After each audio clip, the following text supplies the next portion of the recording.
We've been told to avoid large crowds for more than a year now because being in a crowd can make you sick. Health scientists have identified early on large crowds as super spreaders of the 21st century contagion that has now killed more than 2.5 million people worldwide. And yet, we love being in crowds. We miss being in crowds. Who doesn't miss concerts and live theater and stadiums and ball fields, and not least of all for those of us gathered here around this screen today? We miss going into a full church and singing and passing the peace with warm handshakes and hugs. When we have a good crowd experience, it's because we have felt united to other people. There's a rush to be had when sharing an experience or a common cause together with dozens or hundreds or even thousands of people at the same time in the same place. There's the emotional thrill of cheering and laughing or crying and chanting or singing in a crowd that you just can't get alone. Crowds are powerful, but they are not always life-giving. And as we've been dutifully warned this year, they can be downright dangerous. And virus is not the only contagion that can spread quickly throughout a crowd. There's a reason mob mentality is never a positive term. Witness Palm Sunday. Every year, we revisit our role as the maddening crowd on this Sunday with 2 names and 2 identities: the Sunday of the Passion and Palm Sunday. In years when we can process and sing, we add our voices to the throngs lining the road to Jerusalem that Jesus, on his donkey, rides along in humble majesty. And within the space of a few minutes, we are the same crowd, now a mob, and this time shouting, "Crucify him." How does the crowd in first century Jerusalem hail this teacher and healer as a king one day and call for his public execution the next? What goes wrong? The text of the gospel story makes it plain. Jesus might have died for our sins, but what's historically true is he was killed for fear of the mob. The religious authorities, out of fear and jealousy, stir up the crowd against Jesus until they scream for blood. Pilate seeks to satisfy the bloodthirsty crowd, and he hands Jesus over to be crucified. Jesus was killed because he chose people in need over the laws of his religious institution. He chose a bleeding woman over purity codes. He chose children over those in high positions. He engaged outcasts and foreigners in ways that made him an enemy of the system. He preached the Beatitudes to a world of violence. He challenged some to live differently so that life could be better for everyone, not just for the privileged and powerful. Because he embraced the voiceless and the forgotten, Jesus met quickly with jealousy and resentment, anger and ill will. And we like to think we would not have joined in with those calls to crucify Jesus if we had been there in the first century.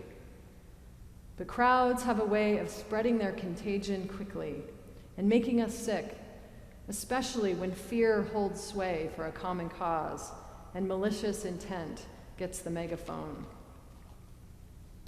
When individuals become crowds, we have a way of forgetting ourselves and letting the collective noise drown out our inner voice of conscience. We have a way of joining in and doing and saying what everyone else is doing and saying, even if these are not things we would take part in on our own initiative. Individuals caught up in a crowd have a way of shirking their sense of personal responsibility when no one individual can be held accountable for the violence or dangerous behavior of a crowd that kills or injures innocent people or demonizes the opposition or the outsider. But the 20th century rabbi Abraham Joshua Heschel famously said, "Indifference to evil is worse than the evil itself. In a free society, some are guilty, but all are responsible. Some are guilty, but all are responsible. Some are guilty, but all of us are responsible. And what does responsibility mean but the ability to respond to a situation and the ability to respond wisely? There's a big difference between responding wisely and reacting out of fear or emotion, frustration or anger. But it takes deep spiritual work to become responsible instead of reactionary. And deep spiritual work takes time, the way a seed takes time there in the dark soil to take root and grow.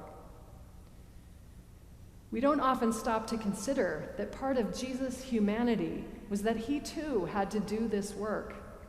Jesus repeatedly withdrew from large crowds in order to go up mountains or into deserts, off by himself to pray. It was there, away from the crowds, that he attuned his heart to the heart of God and to his mission, so he could return to his public life and to the crowds and continue responding rather than reacting to the needs he saw everywhere. And he instructs us to do the same. Remember, at the beginning of Lent, on Ash Wednesday, we hear his teaching. Go into your room and shut the door, and pray to your Father who is in secret, and your Father who sees in secret will reward you. Go into your room and shut the door. We need to go into the interior of our hearts, away from the noise of crowds and chaos and disorder, the same way Jesus had a practice of doing, if we are to attune ourselves to the better voice of wisdom, if we are to become responsible and not reactionary when hardships come our way. It is in quietude, in the contemplative places, like a seed placed deep within the soil, where growth and transformation can take place. It is in that dark soil where our roots can go down and find the wisdom and the ability to respond to life's challenges and injustices, rather than react to them out of the shallow places of emotion, resentment, or fear. Deep in the soil of contemplation and prayer is where we find the wisdom to separate our emotional reaction from our wise response. So even when we find ourselves in a crowd, we don't have to be of the crowd. It is by spending time in prayer that we do the work to remove ourselves from the contagions of fear, jealousy, resentment, ill will, and anger, those emotions that can spread so quickly when we just go along with the crowd. And we humans can lose ourselves quickly to this mob mentality just as easily around a family dinner table, through social media, in a business meeting, or among friends, just as insidiously as we can during a first-century festival in Jerusalem or a 2021 rally in Washington, D.C. As we enter into the drama ahead that is Holy Week, let us leave today's crowds behind and follow the way of the cross by following Jesus, who carries his cross unflinching and with dignity and honesty, never hesitating to speak the truth, never reacting, but always responding with his very being, and always finding a way to take responsibility for the welfare of others, even to the bitter end.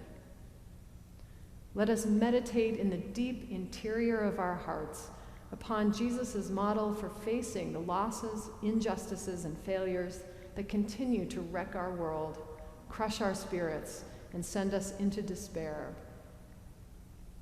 Facing these dark places with Jesus as our guide, over time shapes us into people for whom life's daily deaths are never the end.